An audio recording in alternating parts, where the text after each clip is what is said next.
नमस्कार दोस्तों, मैं विकास अपने चैनल वीएन ट्रेडर में आपका स्वागत करता हूं। तो चलिए देख लेते हैं कि निफ्टी को हम लोग कल किस तरह से ट्रेड कर सकते हैं। तो सबसे फर्स्ट अगर देखा जाए तो यहाँ पर एक डोजी कैंडल क्रिएट हुआ है। कल के वीडियो में मैंने क्लियरली बताया था कि निफ्टी में अगर देखा जाए तो यहाँ पर आरएसआई में डाइवर्जेंस दिख रहा है, तो यहाँ पर एक आपको अपसाइड का मूवमेंट देखने को मिल सकता है।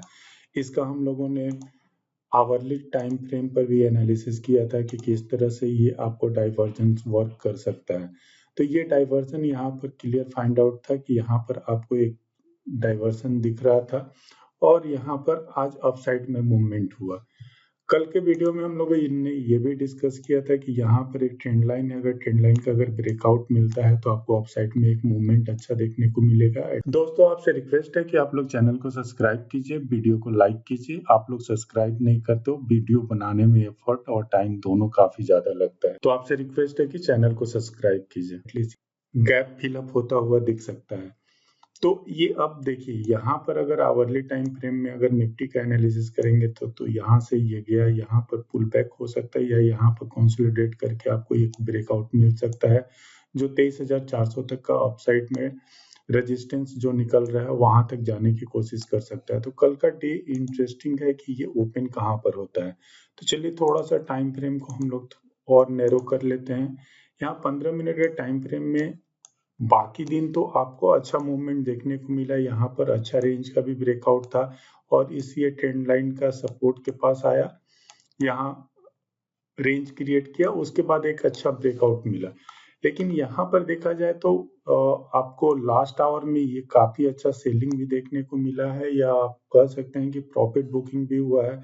तो कल के लिए इंटरेस्टिंग है कि किसी भी केस में निफ्टी को गैप डाउन नहीं ओपन होना चाहिए। अगर गैप डाउन इस लेवल के नीचे ओपन होता है ना तो फिर से ये आपको नया लोड क्रिएट होता हुआ दिख सकता है। जो 22,800 का है वो लेवल के नीचे भी निफ्टी खिसक सकता है। सिर्फ कंडीशन ये है कि ये गैप डाउन अगर ओपन होता है तो फिर से आपका नीचे का मूवमेंट देखने को मिल सकता है।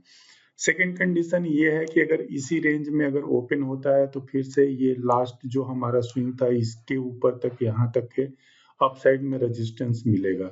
सबसे आइडियल बाइंग के लिए सिनेरियो है कि थोड़ा सा इस गैप, ये जो कैंडल क्रिएट हुआ है इसका 50% के ऊपर में कहीं ओपन हो और कंसोलिडेट करके अगर ऊपर साइड में ब्रेक करता है ना तो जो अगला रेजिस्टेंस है 23,300 तक का, यहाँ तक का निफ्टी ट्रेवल करता हुआ दिख सकता है। तो शॉर्ट साइड के लिए मैं इंटरेस्टेड तभी हूँ जब तक ये इस लो के नीचे में ब्रेक नहीं करता या इसी रेंज में ओपन होने के बाद अगर ब्रेक करता है तो 22,800 जहां से इसने सपोर्ट लेकर बाउंस बैक किया था और उसके नीचे फिर 22,700 जो 100 पॉइंट का आप नीचे में शिफ्ट कर सकते हैं।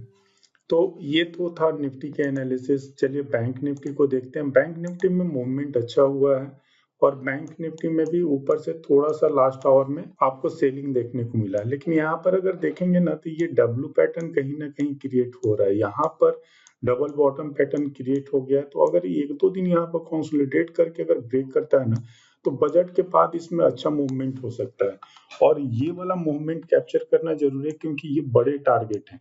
यहाँ पर देखा जाए ना तो बीच में कहीं पर भी आपको रेजिस्टेंस नहीं है और इस तरह का एरिया जब आपको मिलता है ना तो चार्ट पर मूवमेंट अच्छा होता है, आपको बड़े बड़े कैंडल देखने को मिलेंगे। मैं एग्जांपल के तौर पर आपको दिखा रहा हूँ कि यहाँ पर देखो आप, यहाँ पर ये डब्ल्यू पैटर्न का जब ब्रेकआउट हुआ था इस रेंज में कहीं पर भी कुछ आपको ज्यादा रेजिस्टेंस नहीं था, तो यहाँ पर ये मूवमेंट काफी फास्ट हुआ है। तो ये एरिया यहाँ पर डेवलप हुआ है।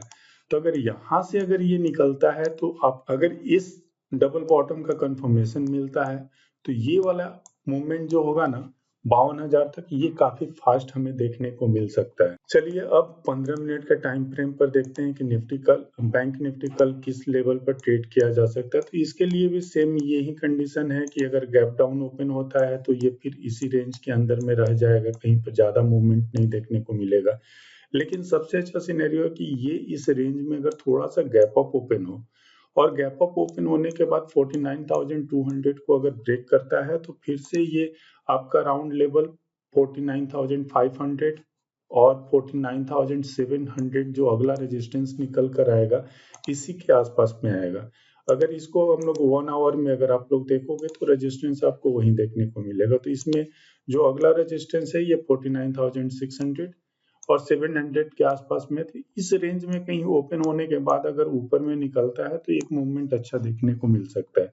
और ये चैनल का याद रखिएगा कि ये चैनल यहाँ पर मल्टीपल टाइम भी टेस्ट हो रहा है, तो एक अपसाइड में मूवमेंट मिलने के चांसेस है। तो यहाँ पर कंसोलिडेट करके अगर ये 50,000 के ऊपर में क्लोज होता है तो आपको वो वाला 52,000 का जो अगला रेजिस्टेंस है ये एरिया ब्लैंक है और यहाँ पर मूवमेंट बैंक निफ्टी को फास्ट देखने को मिल सकता है। सेंसेक्स में देखा जाए तो सेंसेक्स की आज एक्सपायरी थी और यहाँ पर भी डाइवर्जेंस बना हुआ है। सेम इसी तरह से यहाँ पर इस रेंज को निकालेगा तो इसमें जो अगला रेजिस्टेंस मिलेगा 78,000 के आसपास में मिलेगा। इसको भी अगर टाइम फ्रेम अगर हम लोग चेंज करके चलिए आवरली में एनालिसिस करते हैं कि किस तरह से ये ट्रेड कर सकता है।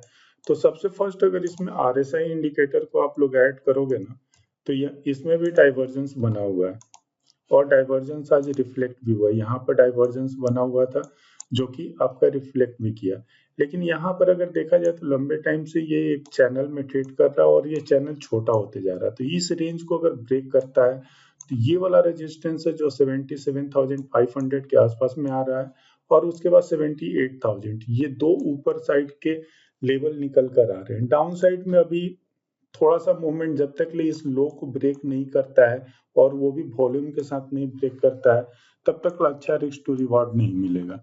तो अप साइड के लिए भी प्लान मैं कर रहा हूँ, डाउन साइड के लिए मेरी पोजीशन लिमिटेड रहेगी। वीडियो अच्छी लगे तो वीडियो को लाइक कीजिए, चैनल को सब्सक्राइब कीजिए। Thank you.